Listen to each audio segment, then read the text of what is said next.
Have you ever laughed so hard at a silent movie that you cried? Chances are, the man behind that laughter was Charlie Chaplin. But behind the iconic mustache, bowler hat, and waddling walk was a story far more dramatic than any film he ever made. It's a tale of rising from the darkest depths of poverty to becoming the most famous man in the world. How did a boy from the bleak workhouses of London become a global icon of comedy? Stick with us as we uncover the incredible and often heartbreaking life of the one and only Charlie Chaplin. Born in London in 1889, Charlie's life started not with applause, but with struggle. Imagine this. Your parents are music hall entertainers, but their fame is fading.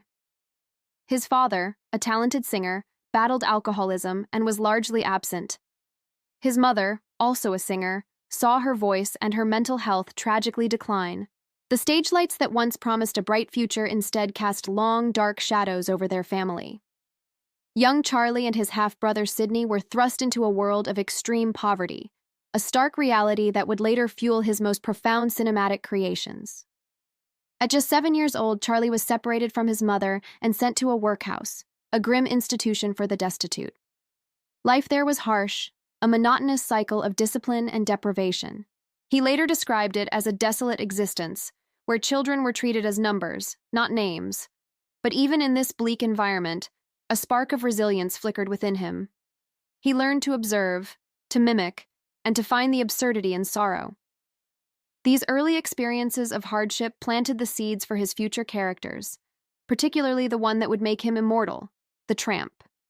His escape came through the very world that had failed his parents, the stage.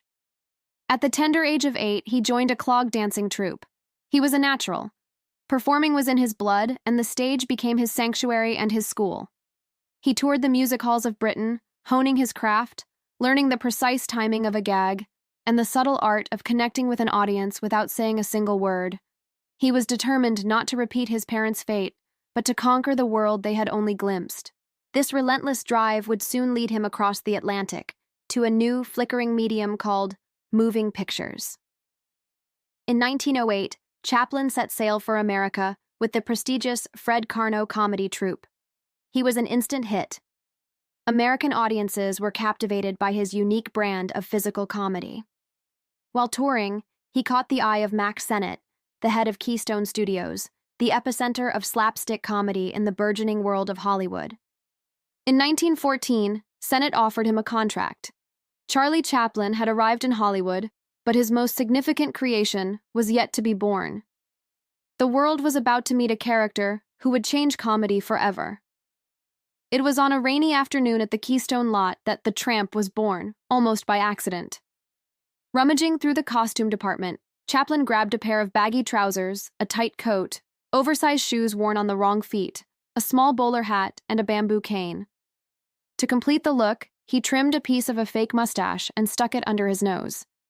He looked in the mirror, and in that moment, one of cinema's most enduring characters came to life. The tramp, or the little fellow, as Chaplin called him, was a man of contradictions, a gentleman with ragged clothes, a dreamer with a downtrodden reality. He was clumsy yet graceful, naive yet cunning. Audiences fell in love. In a world full of one-dimensional slapstick characters, the tramp had a soul.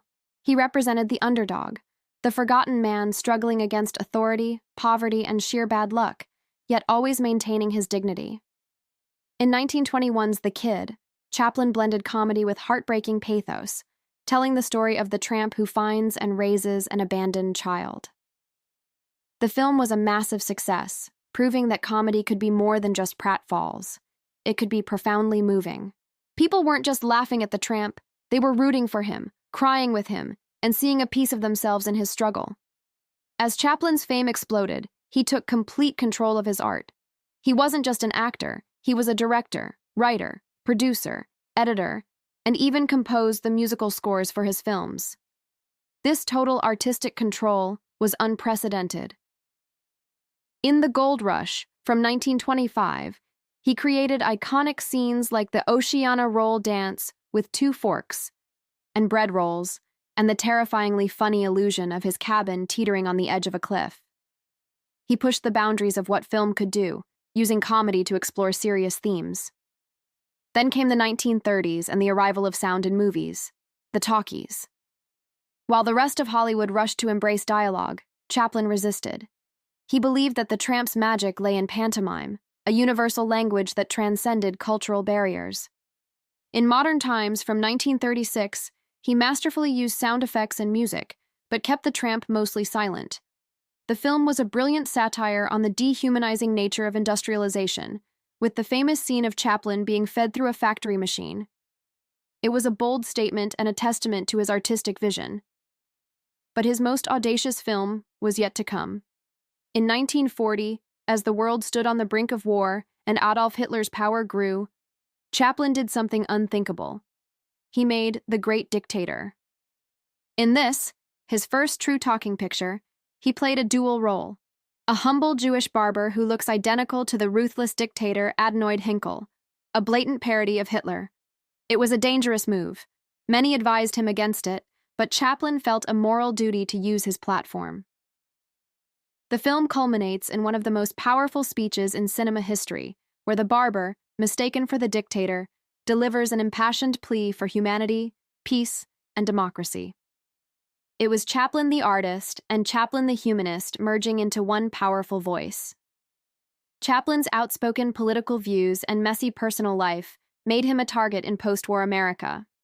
During the McCarthy era, his sympathies were questioned, and he was accused of being a communist.